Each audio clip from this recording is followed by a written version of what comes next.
السلام علیکم ورحمۃ اللہ وبرکاتہ۔ الحمدللہ رب العالمین والعاقبۃ للمتقین والصلاة والسلام علی نبینا محمد وعلی آلہ وصحبہ اجمعین، اما بعد۔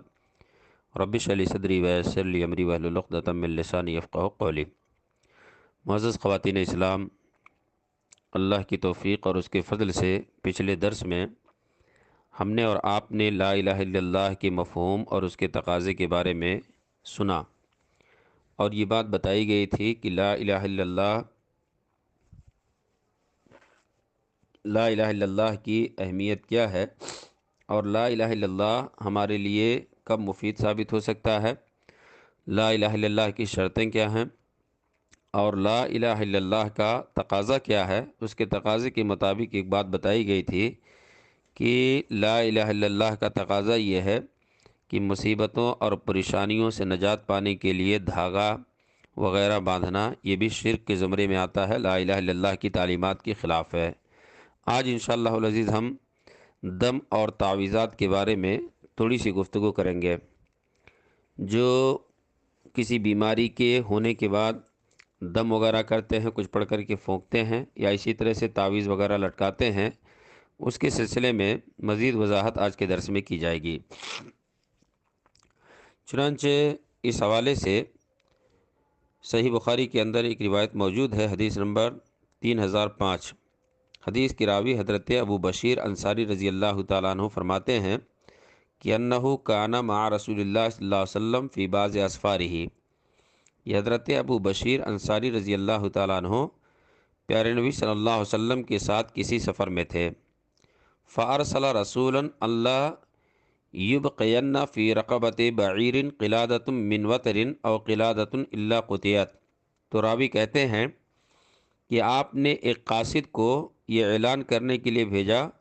کہ کسی اونٹ کی گردن میں تانت کا ہار یا کوئی اور ہار نہ رہنے دیا جائے، بلکہ اسے کاٹ دیا جائے۔ اس زمانے میں جس طرح سے موجودہ دور کے اندر ہو رہا ہے کہ اونٹوں کے گلے میں تانت کے تار باندھ دیے جاتے تھے نظر بد سے بچنے کے لیے اور بیماریوں سے محفوظ رہنے کے لیے، تو پیارے نبی صلی اللہ علیہ وسلم، یہ بخاری کی روایت ہے کہ ایک قاصد کو، ایک میسنجر کو، ایک پیغام رساں کو بھیجا کہ جا کر کے لوگوں کے درمیان یہ اعلان کرو کہ کسی بھی اونٹ کی گردن میں کوئی تانت کا ہار یا کسی طرح کا کوئی ہار نہ رکھا جائے، بلکہ اسے کاٹ دیا جائے۔ گویا کہ ایک تعویذ کی شکل تھی جس اللہ کے نبی صلی اللہ علیہ وسلم نے کاٹنے کا حکم دیا۔ اسی طرح سے جب ہم دیکھتے ہیں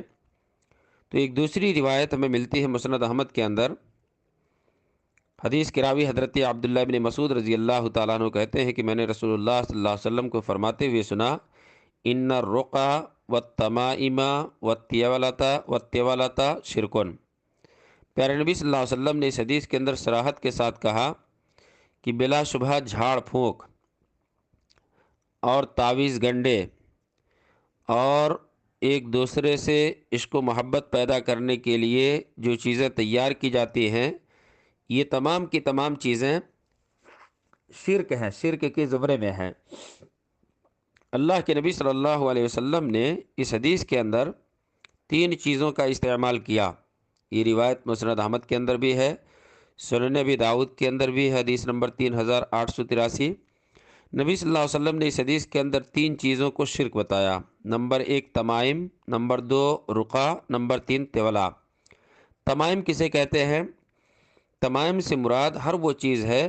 جو بچوں کو نظر بد سے بچانے کے لیے ان کے گلے میں یا جسم کے کسی اور حصے پر باندھی جائے یا لٹکائی جائے، تو یہ شرک ہے۔ اگر اس کے اندر قرآنی آیات کے علاوہ کوئی دوسری چیز لکھی گئی ہو تو اس میں تمام کا اتفاق ہے کہ وہ شرک ہے۔ دوسری شکل ہوتی ہے کہ اس کے اندر قرآنی آیات لکھ کر کے بچوں کے گلے میں یا جسم کے کسی حصے میں باندھا جائے یا لٹکایا جائے، تو اس سلسلے میں اہل علم کا اختلاف ہے کہ وہ چیز جائز ہے یا ناجائز ہے، لیکن صحیح اور درست بات یہ ہے کہ وہ چیز درست نہیں ہے، اس سے بچا جائے۔ صحابہ کرام کی ایک بہت بڑی جماعت یہی بات کہتی ہے، اور اس کے علاوہ اس کے مفاسد بیان کیے گئے تھے کہ قرآنی آیات کو لکھ کر کے آدمی قضاء حاجت کے لیے بیت الخلاء جاتا ہے تو ایک طرح سے توہین ہوتی ہے، اور اسی طرح سے اللہ رب العالمین کے اوپر توکل کے بجائے اس کے اوپر اعتماد اور توکل ہو جاتا ہے، ان تمام مفاسد کی بنیاد پہ تعویذ چاہے قرآنی آیات کے ذریعے سے ہی لکھ کر کے لٹکائی جائے یا باندھی جائے، یہ چیز درست نہیں ہے۔ دوسرا لفظ جو استعمال پیارے نبی صلی اللہ علیہ وسلم نے کیا ہے وہ ہے الرقا۔ رقا سے مراد وہ اعمال ہیں جنہیں منتر، جھاڑ پھونک یا اسی طرح سے دم کہا جاتا ہے، یہ بھی شرک ہے۔ اگر قرآن اور احادیث کے علاوہ کسی اور چیز سے جھاڑ پھونک یا منتر کیا جائے تو یہ تمام چیزیں شرک ہیں۔ البتہ قرآنی آیات کے ذریعے سے یا احادیث کے اندر پیارے نبی صلی اللہ علیہ وسلم سے جو دعائیں ثابت ہیں ان کے ذریعے سے اگر یہ کیا جائے تو یہ چیز جائز ہے، اس فرق کو ملحوظ رکھا جائے۔ خود پیارے نبی صلی اللہ علیہ وسلم نے نظر بد سے بچنے کے لیے یا اسی طرح سے زہریلے جانور کے ڈسنے پر پیارے نبی صلی اللہ علیہ وسلم نے دم کرنے کی، جھاڑ پھونک کرنے کی رخصت دی ہے، اجازت دی ہے، بلکہ بعض مواقع پہ پیارے نبی صلی اللہ علیہ وسلم نے خود کیا ہے۔ تو جس طرح سے تعویذ کے سلسلے میں دو چیزیں ہیں، ایک غیر قرآنی آیات کے ذریعے سے تعویذ لکھا جائے تو وہ شرک ہے، قرآنی آیات کے ذریعے سے لکھا جائے تو اکثر صحابہ کرام کہتے ہیں کہ اس سے بھی بچنا چاہیے، وہ بھی شرک کے زمرے میں آتا ہے۔ اسی طرح سے رقیہ ہے، جھاڑ پھونک، اگر قرآن اور احادیث کی دعاؤں کے علاوہ کسی دوسری چیز کا سہارا لیا جاتا ہے تو کھلم کھلا وہ شرک ہے، اور اگر قرآن کی آیات کے ذریعے سے یا پیارے نبی صلی اللہ علیہ وسلم نے جو دعائیں بتائی ہیں، جن دعاؤں کا آپ صلی اللہ علیہ وسلم نے ورد کر کے جھاڑ پھونک کیا ہے، اگر ان کے ذریعے سے کیا جائے تو یہ چیز جائز ہے، اس فرق کو ملحوظ رکھا جائے۔ اور تیسری چیز ہے تولا۔ تولا کسے کہتے ہیں؟ تولا سے مراد وہ چیز ہے جسے مشرکین یہ نظریہ لے کر کے اور یہ عقیدہ لے کر کے بناتے تھے کہ اس کے ذریعے سے میاں بیوی کو ایک دوسرے کا محبوب بنایا جائے، شوہر اور بیوی کے درمیان کبھی ناچاقی ہوتی ہے، نا اتفاقی ہوتی ہے، اختلاف ہوتا ہے تو مشرکین کے ہاں ایک رواج تھا کہ وہ کوئی چیز بنا کر کے دیتے تھے، اس لیے تاکہ شوہر اور بیوی کے درمیان الفت و محبت کا ماحول پیدا ہو جائے۔ اور آج بھی بہت سارے بازاری بابا لوگ یہ کام کرتے ہیں کہ میاں بیوی کے درمیان اختلاف ہے تو ان کے پاس جاتے ہیں، وہ کچھ نسخہ دیتے ہیں اور اس نسخے کے ذریعے سے ان کا یہ دعویٰ ہوتا ہے کہ میاں بیوی کے درمیان الفت و محبت پیدا ہو جائے گی، تو اسے کہتے ہیں تولا۔ تولا بھی شرک ہے، تولا بھی شرک ہے اور اس کو اختیار نہیں کیا جا سکتا، اس سے بچنا چاہیے۔ تو یہ تین باتیں پیارے نبی صلی اللہ علیہ وسلم نے بیان فرمائیں۔ تو ظاہر سی بات ہے، چاہے تعویذ ہو چاہے تولا ہو، یہ سب گلے میں یا بدن کے کسی حصے میں باندھنے کے لیے یا لٹکانے کے لیے دیے جاتے ہیں۔ اور مشہور حدیث مسند احمد کی روایت ہے اور سنن ترمذی کے اندر بھی روایت موجود ہے عبداللہ ابن حکیم کی، وہ کہتے ہیں کہ پیارے نبی صلی اللہ علیہ وسلم نے ارشاد فرمایا کہ من تعلق شیئا وکل الیہ، کہ جو شخص کوئی چیز لٹکائے تو اسے اسی کے سپرد کر دیا جاتا ہے۔ ظاہر سی بات ہے، اگر ہم کسی سبب کی بنیاد پہ تعویذ لٹکاتے ہیں، کسی سبب کی بنیاد پہ تولا کے طور پہ بنی ہوئی کوئی چیز لٹکاتے ہیں تو اللہ تعالیٰ کی نصرت اور اللہ رب العالمین کی مدد ہمیں حاصل نہیں ہوتی ہے، بلکہ اللہ تعالیٰ اسی کی سپرد کر دیتے ہیں اور اللہ رب العالمین کی نصرت اور اللہ رب العالمین کی مدد ختم ہو جاتی ہے۔ اسی لیے اللہ کے نبی صلی اللہ علیہ وسلم نے باضابطہ ہر محاذ پہ اس کی تعلیم دی ہے۔ چنانچہ ایک اور روایت جو سنن نبی داؤد کے اندر ہے اور مسند احمد کے اندر بھی روایت ہے، حدیث کے راوی حضرت رعیفہ رضی اللہ تعالیٰ عنہ کہتے ہیں، دیکھیں کتنی مشہور روایت ہے اور کتنی واضح روایت ہے۔ حضرت رعیفہ رضی اللہ تعالیٰ عنہ فرماتے ہیں کہ رسول اللہ صلی اللہ علیہ وسلم نے ان سے فرمایا کہ یا رعیفہ لعل الحیات تطول بکا، کہ اے رعیفہ شاید تمہاری زندگی لمبی ہو، یعنی ایک لمبی مدت تک تم زندہ رہو،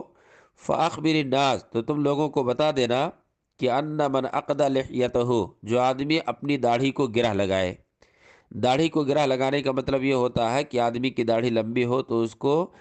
چھوٹی کرنے کے لیے اس میں گانٹھ دے لیتا، باندھ لیتا ہے، جیسے کہ ہمارے ملک کے اندر یا ہماری کنٹری کے اندر پنجابی لوگ کرتے ہیں۔ تو جو آدمی داڑھی کو گانٹھ لگائے، اور تقلد وطرن، یا اسی طرح سے تانت کو گلے میں باندھے، یعنی جانور وغیرہ کے گلے میں تانت باندھ لے، اب استنجا برجیعی دابۃ و عظمین، یا اسی طرح سے گوبر یا ہڈی کے ساتھ جو استنجا کرے، فإن محمدن بریء منہ، تو اے رویفہ تم یہ بتا دینا کہ جو لوگ بھی یہ کام کرتے ہیں محمد صلی اللہ علیہ وسلم اس سے بری ہیں۔ تو اس حدیث کے اندر آپ دیکھیے داڑھی کو گرہ لگانا، یا اسی طرح سے جانوروں کے گلے میں تانت کا دھاگا ڈالنا، یا اسی طرح سے جانور کے گوبر یا ہڈی سے استنجا کرنا، طہارت حاصل کرنا، اللہ کے نبی صلی اللہ علیہ وسلم نے ان اعمال کی حیثیت بتائی کہ اگر کوئی ایسا کرتا ہے تو اے رویفہ تم یہ بتا دینا کہ محمد صلی اللہ علیہ وسلم اس سے بری ہے، بیزار ہے۔ ظاہر سی بات ہے یہ ممنوع کام ہے، ان کاموں سے ہمیں بچنا چاہیے، اسی لیے اللہ کے نبی صلی اللہ علیہ وسلم نے اس طرح کی بات کہی ہے۔ اسی طرح سے آپ دیکھیں گے کہ اگر کوئی غیر مشروع کام کرتا ہے، یعنی گلے میں تعویذ پہن لیا ہے، دھاگا پہن لیا ہے، اور آپ نے اس کی اصلاح کی اور اس نے نکال کے پھینک دیا، یا آپ اس کے نکلنے کا سبب بنے، تو اس کی فضیلت کیا ہے؟ سعید بن جبیر رحمۃ اللہ علیہ سے منقول ہے، وہ فرماتے ہیں، یہ مصنف ابن ابی شیبہ آثار کی ایک کتاب ہے جس میں صحابہ کرام کے اعمال منقول ہیں، ان کے آثار ذکر کیے گئے ہیں۔ اس کے اندر یہ روایت موجود ہے کہ سعید بن جبیر رحمۃ اللہ علیہ کہتے تھے کہ من قطع تمیمۃ من انسان کان کعدل رقبۃ، کہ جس نے کسی انسان کی گردن سے تعویذ کاٹ دیا تو اسے ایک غلام آزاد کرنے کے برابر ثواب ملے گا۔ آپ دیکھیے ایک غلام کو آزاد کرنا یہ کوئی معمولی ثواب کا کام نہیں ہے۔ دوسری احادیث کے اندر پیارے نبی صلی اللہ علیہ وسلم نے فرمایا کہ اگر کسی نے کسی غلام کو آزاد کر دیا تو غلام کے جسم کے ہر پارٹ کے بدلے اللہ تعالیٰ آزاد کرنے والے کو جہنم سے آزاد کر دیتا ہے۔ تو کسی انسان کے گلے میں کوئی تعویذ ہے، یا اسی طرح سے کوئی دھاگا ہے، کوئی کڑا ہے، اور ہم نے اسے نصیحت کیا، نصیحت کرنے کے بعد اس نے اسے نکال پھینکا، تو اللہ تبارک و تعالی ہمیں جہنم سے آزاد کرے گا، یعنی غلام آزاد کرنے کے برابر ثواب ملے گا۔ جس طرح سے غلام کو آزاد کرنے کی بنیاد پہ ہر پارٹ کے بدلے اللہ تعالیٰ آزاد کرنے والے کو جہنم سے آزاد کر دیتا ہے، اسی طرح سے آدمی تعویذ نکالنے کی بنیاد پہ یہ فضیلت حاصل کر لے گا۔ اسی طرح سے ایک دوسری روایت ہے، یہ روایت مصنف ابن ابی شیبہ کے اندر ہے، حضرت وکی رحمۃ اللہ علیہ عبداللہ ابن مسعود رضی اللہ تعالیٰ عنہ کے شاگرد ابراہیم نقوی رحمۃ اللہ علیہ سے روایت ہے، وہ کہتے ہیں کہ کانوا یکرہون التمائم کلھا من القرآن وغیر القرآن، کہ عبداللہ ابن مسعود کے شاگرد کہتے ہیں کہ قرآنی اور غیر قرآنی ہر قسم کے تعویذوں کو اسلاف ہمارے ناپسند کرتے تھے، اس سے بچتے تھے۔ تو اس لیے کسی بھی طرح کا تعویذ ہو، چاہے وہ غیر قرآنی آیات پہ مشتمل تعویذ ہو یا قرآنی آیات پہ مشتمل تعویذ ہو، ہر طرح کے تعویذ سے ہمارے اسلاف بچتے تھے۔ لہذا تعویذ یا اسی طرح سے غیر شرعی جھاڑ پھونک یا اسی طرح سے میاں بیوی کے درمیان الفت و محبت پیدا کرنے کے لیے جو طریقے اپنائے جاتے ہیں، ان تمام چیزوں سے شرعی نقطہ نظر سے ہمیں بچنا چاہیے۔ یہ لا الہ الا اللہ کے مفہوم اور اس کے تقاضے کے خلاف ہے، لہذا ان چیزوں سے بچنا ہی عقید توحید کی درستگی کی ضمانت ہے، اور ان چیزوں کے اندر مبتلا ہونا گویا کہ جو شفاف عقیدہ ہمارا ہونا چاہیے اس عقیدے کے خلاف جانا ہے۔ لہذا عقیدے کی درستگی کا تقاضا یہ ہے کہ ہم چاہے وہ تعویذ ہو، چاہے وہ غیر شرعی رقیہ ہو، چاہے وہ طیولہ ہو، میاں بیوی کے درمیان الفت و محبت پیدا کرنے کے لیے جو ذرائع اختیار کیے جاتے ہیں، ان تمام چیزوں سے ہمیں بچنے کی ضرورت ہے۔ اور ساتھ ہی ساتھ آج کے درس میں یہ بات معلوم ہوئی کہ اگر کسی نے غیر شرعی تعویذ پہن لیا ہے یا اسی طرح سے طیولہ کے راستے پہ عمل کرتے ہوئے کوئی چیز لٹکا لیا ہے، تو ایسے لوگوں کو ہم نصیحت کریں، ممکن ہے وہ اپنے اس حرکت سے باز آ جائیں، تو اللہ رب العالمین انشاءاللہ ہمیں بہت بڑے اجر و ثواب کا مستحق بنائے گا۔ اللہ رب العزت سے دعا ہے کہ مولا کریم عقیدے کی درستگی کے جو تقاضے ہیں ان تقاضوں کو پورا کرنے کی توفیق عطا فرمائے۔ جو اعمال، جو حرکتیں، جو اسباب ہمیں شرک کے راستے کی طرف لے جاتے ہیں، اللہ تعالیٰ ان تمام سے ہمیں بچنے کی توفیق نصیب فرمائے۔ آمین وآخر دعوانا الحمدللہ رب العالمین۔ السلام علیکم ورحمۃ اللہ وبرکاتہ۔